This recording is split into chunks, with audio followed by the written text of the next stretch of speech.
আসসালামু আলাইকুম। সবার আগে পুলিশ সদস্যদের সংস্কারের প্রয়োজন ছিল বলে মন্তব্য করেছেন নাগরিক ঐক্যের সভাপতি মাহমুদুর রহমান মান্না। ওনার কথাটা যুক্তিসঙ্গত, পুলিশদের সংস্কার করতে হবে, কিন্তু তার সঙ্গে একটা কথা হচ্ছে, পুলিশেরা যখন দায়িত্ব পালন করে তখন কিন্তু নির্দেশনা কে দেয়? উপর থেকে কিন্তু নির্দেশনা আছে। যারা ক্ষমতায় থাকে যে দল, এই দলীয় প্রধান বা দলের স্বরাষ্ট্রমন্ত্রী কিন্তু নির্দেশ দেয়। দোষ শুধু পুলিশদের দিলে হবে না। যারা ক্ষমতায় থাকে বা স্বরাষ্ট্রমন্ত্রী, তারা কিন্তু সাধারণ জনগণকে, বিরোধী দলকে শায়েস্তা করার জন্য নির্দেশনা দেয়। সুতরাং শুধু পুলিশদের সরাসরি দোষ দিলে কিন্তু হবে না। এখানে কিন্তু একটা বিষয় পরিষ্কার, পুলিশদেরকে নিয়োগ দেয় তারা। নিয়োগের সময় তারা কি করে? যারা ছাত্রলীগ করেছিল তাদেরকে বেছে বেছে যদি পুলিশে নিয়োগ দেওয়া হয়, তাহলে তাদের সরকারের প্রতি টান থাকবে কি না বলেন? এখানে যদি নিরপেক্ষ মেধাবীদের নিয়োগ দেওয়া হতো, তাহলে পুলিশের মধ্যে কিন্তু এত চাঁদাবাজি এবং মারমুখী লোক কিন্তু থাকতো না। তারা কেন আওয়ামী লীগকে এত ভালোবাসে? কারণ হচ্ছে তারা ছাত্রলীগ করতো, এখানে মেধাবীদেরকে নিয়োগ দেওয়া হয়নি। সুতরাং দোষ পুলিশের দিলে হবে না। রাজনীতিবিদদের দোষ কিন্তু কম নয়, কারণ তারা নির্দেশনা দেয়। আরও একটা কথা দেখেন, নুরুল হক নূরকে হত্যার উদ্দেশ্যে আঘাত করা হয়েছে।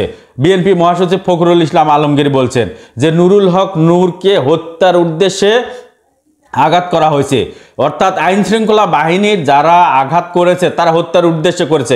কেন করবে না? কারণ হচ্ছে, এখানে দেখেন, বৈষম্য বিরোধী ছাত্র আন্দোলনে নুরুল হক নূরের কিন্তু একটা ভূমিকা ছিল। সুতরাং শেখ হাসিনার কিন্তু একটা রাগ আছে নুরুল হক নূরের উপর, এই জন্য পুলিশেরা নুরুল হক নূরের উপর রেগে আছে। আমি মনে করি জামাত ইসলাম একটা ভুল করছে, তারা নির্বাচন দেরি করে যাচ্ছে।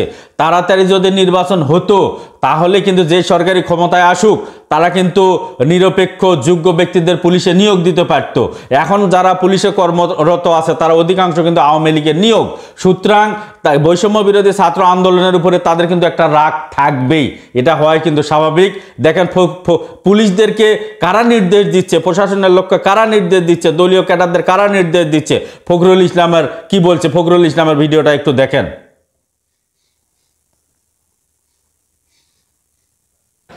৬০ লক্ষ মানুষের বিরুদ্ধে মিথ্যা মামলা, ২০,০০০ লোককে হত্যা করা হয়েছে, ১৭০০ মানুষকে গুম করা হয়েছে। আপনাদের অনেককে বাড়ি থেকে তুলে নিয়ে যাওয়া হয়েছে।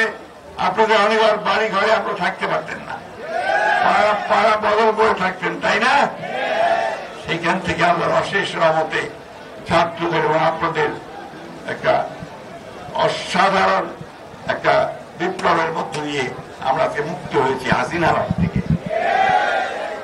হাসিনা দেশ থেকে পালাচ্ছে ঠিকই, কিন্তু শয়তানি ছাড়ে নাই। ওই ভারতে গিয়ে আবার শয়তানি শুরু করছে, তাই না?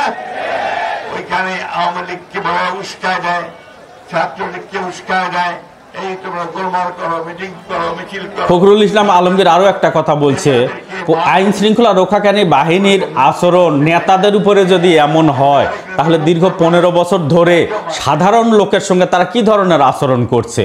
হ্যাঁ, আচরণ তারা মর্মান্তিক করছে।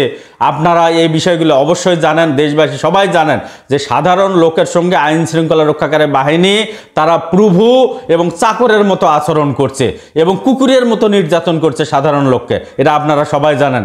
আরও একটা প্রমাণ দেখেন, পুলিশেরা যে ভোট চুরি করেছিল তার একটা খবর দেখেন।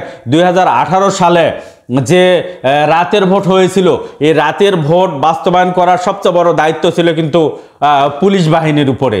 পুলিশ বাহিনীকে সরাসরি নির্দেশ দিয়েছিল শেখ হাসিনা, এবং এই শেখ হাসিনা নির্দেশে স্বরাষ্ট্রমন্ত্রী পুলিশদেরকে নির্দেশ দিয়েছিল।